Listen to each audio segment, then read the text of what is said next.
ഇന്ന് ഞാൻ പറയാൻ വന്നിരിക്കുന്നത് അപ്പാനി ശരത്തിനെ കുറിച്ചും അനീഷിനെ കുറിച്ചുമാണ്. ഇവരുടെ ഒരു കോംബോ അത് ഇന്നലത്തെ ലൈവ് തൊട്ട് ഞാൻ ശ്രദ്ധിക്കുന്നുണ്ട്. പിന്നെ അത് കഴിഞ്ഞിട്ട് ആ ഒരു ജയിലിലേക്കുള്ള നോമിനേഷൻ അവിടം വരെയുള്ള കാര്യത്തിലാണ് ഈ അപ്പാനി പ്ലസ് അനീഷ്. അപ്പോൾ നിങ്ങൾക്ക് എല്ലാവർക്കും അറിയാം, നമ്മുടെ അപ്പാനിക്ക് അനീഷിനെ തീരെ ഇഷ്ടമല്ല. പക്ഷെ കാരണം എന്താണ്? തുടക്കമേ വന്ന് അനീഷ് എല്ലാവരോടും ഒരു ചൊറി സ്വഭാവം കാണിച്ചതുകൊണ്ടാണോ? അങ്ങനെ ഒരു ചെറിയൊരു കാര്യത്തിൻ്റെ പേരിൽ അനീഷിനോട് അപ്പാനിക്ക് ഇത്രയധികം ദേഷ്യം ഉണ്ടാവേണ്ട കാര്യമൊന്നുമില്ല. അനീഷ് ഇൻഡിവിജ്വലി അപ്പാനിയോട് മാത്രമായിട്ട് ഒന്നും ചെയ്തിട്ടില്ല. അപ്പോൾ അനീഷിൻ്റെ ഗെയിം തുടക്കം തൊട്ടേ കാണിച്ചു. അത് മറ്റുള്ളവർക്ക് എന്തായാലും ചൊറിയായിരിക്കും. കാരണം അനീഷ് ഉദ്ദേശിച്ചിരിക്കുന്ന ഗെയിം എന്ന് പറയുന്നത് സെലിബ്രിറ്റീസിനെയും കോമണറിനെയും കൂടെ ആ ഒരു കോമ്പറ്റീഷൻ അവിടെ കാണിക്കുന്നുണ്ട്. അതായത് താൻ ഒരു കോമണറാണ്, താൻ ജനങ്ങളെ പ്രതിനിധീകരിക്കുന്ന ഒരാളാണ്, അവരൊക്കെ അങ്ങ് താരങ്ങളാണ് എന്നൊരു തോന്നൽ അനീഷിൻ്റെ ഉള്ളിൽ തന്നെ ഓൾറെഡി ഉണ്ട്. അത് അനീഷ് വാ തുറന്ന് പറഞ്ഞിട്ടുമുണ്ട്. അതിനെ അങ്ങേയറ്റം ഫസ്റ്റ് ഡേയിൽ തന്നെ അങ്ങേയറ്റം ഒപ്പോസ് ചെയ്തിട്ടുള്ള രണ്ട് വ്യക്തികൾ അപ്പാനി ശരത്തും അക്ബറുമാണ്. അപ്പോൾ അക്ബർ പക്ഷേ പതിയെ പതിയെ നോർമലായി. ഷാനവാസും ഇതുപോലെ തന്നെ അനീഷിനോട് വളരെയധികം നോർമലായിട്ട് ബിഹേവ് ചെയ്തു. അതൊക്കെ അങ്ങ് മാറി. അതായത് നമ്മുടെ ഹൗസിൽ ഇപ്പോൾ ഒരു വ്യക്തിയാണ്, നമ്മുടെ ഹൗസ്മേറ്റ് ആണ്, ബിഗ് ബോസ് ഹൗസിൽ നമ്മുടെ കൂടെയുള്ള ഒരു വ്യക്തിയാണ് അനീഷ്. അനീഷിനെ ഒരു പരിധിയിൽ നമ്മൾ കൂടുതൽ ഫോക്കസ് ചെയ്താൽ അത് പുറത്ത് ഈ അനീഷ് ഉദ്ദേശിച്ച കാര്യം നടക്കും എന്ന് ഷാനവാസിനും അക്ബറിനും മനസ്സിലായിട്ടുണ്ട്. പക്ഷെ ഇന്നലെ ലൈവില് ഒരു ഉച്ച സമയമായപ്പോഴത്തേക്ക് ലൈവില് അപ്പാനി ശരത്ത് അനീഷിൻ്റെ അടുത്ത്, അനീഷ് ഇങ്ങനെ ചുമ്മാ അങ്ങോട്ടും ഇങ്ങോട്ടും നടക്കുകയാണ്.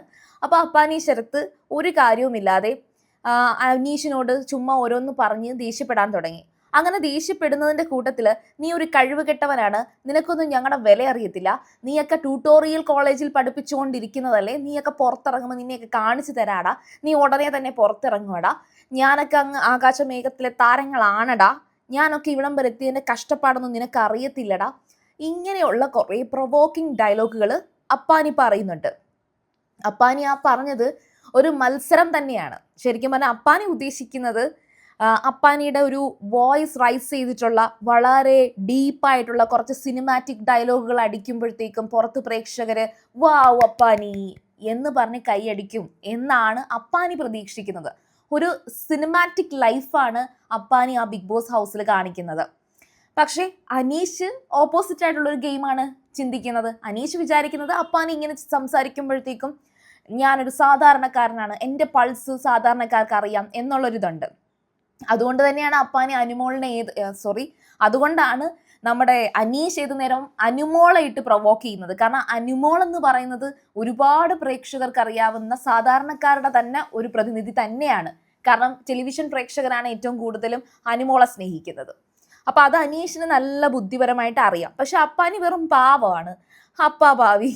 അപ്പോൾ രണ്ടാമത്തെ ഒരു അപ്പാനിയുടെ ഒരു കാര്യം ഞാൻ നോട്ടീസ് ചെയ്തെന്ന് പറയുന്നത്, അപ്പാനി ശരിക്കും ആ ഒരു ജയിൽ നോമിനേഷൻ അത് വല്ലാത്തൊരു ഷോക്കിംഗ് ആയിരുന്നു. പക്ഷേ അനീഷാണ് ഡയറക്ട്ലി നോമിനേറ്റ് ചെയ്യും എന്ന് കണ്ടപ്പോഴേ അപ്പാനി ഉറപ്പിച്ചു അത് അപ്പാനിയെ തന്നെ ആയിരിക്കുമെന്ന്. അപ്പാനിയും അനുമോളും ജയിലിൽ കിടക്കാൻ ഒട്ടും തന്നെ യോഗ്യരല്ല.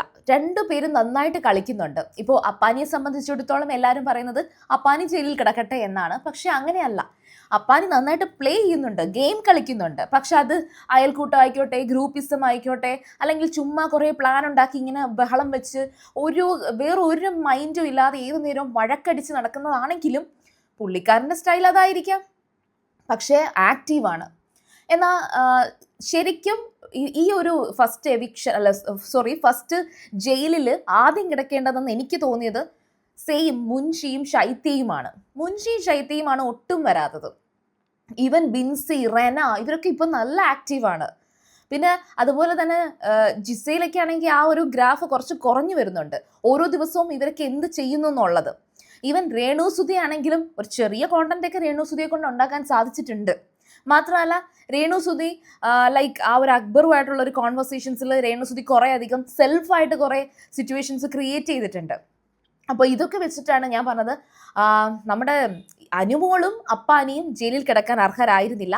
പകരം ഉറപ്പായിട്ടും ശൈത്യ ഒരു കാര്യവും അവിടെ ചെയ്യുന്നില്ല. ശൈത്യ സെൽഫായിട്ട് ഒതുങ്ങുകയാണ് ചെയ്യുന്നത്. എന്തെങ്കിലും ഒരു പ്രശ്നം വരുമ്പോൾ പേടിച്ച് മാറുന്നത് പോലെയാണ് എനിക്ക് തോന്നുന്നത്.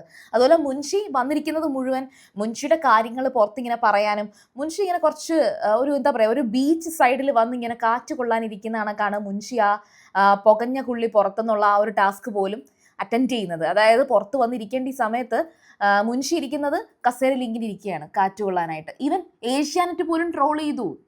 ഏഷ്യാനെറ്റിനകത്ത് മുൻഷിയുടെ ഒരു വീഡിയോ നിങ്ങൾ കണ്ടു കാണുമായിരിക്കും. പുറത്ത് വന്ന് ഇങ്ങനെ ഇരിക്കുന്നത് കാണുമ്പോൾ പുറത്തൊക്കെ ഇരിക്കുക, ഇങ്ങനെ അങ്ങോട്ട് നോക്കുന്നു, ഇങ്ങോട്ട് നോക്കുന്നു, കുറച്ചേരം ഇങ്ങോട്ട് നോക്കുന്നു.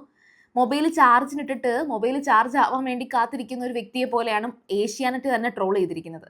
സോ ജയിലിൽ കിടക്കാൻ അർഹരായിട്ടുള്ളത് ഇവർ രണ്ടുപേരും ആയിരുന്നു എന്നാണ് എൻ്റെ ഒരു ഒപ്പീനിയൻ. നിങ്ങളുടെ ഒപ്പീനിയൻ പറയാം.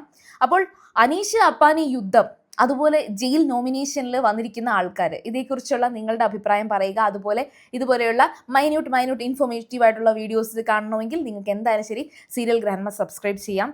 നിങ്ങൾക്ക് നിങ്ങളുടെ അഭിപ്രായങ്ങളൊക്കെ പറയാം. Okay, by.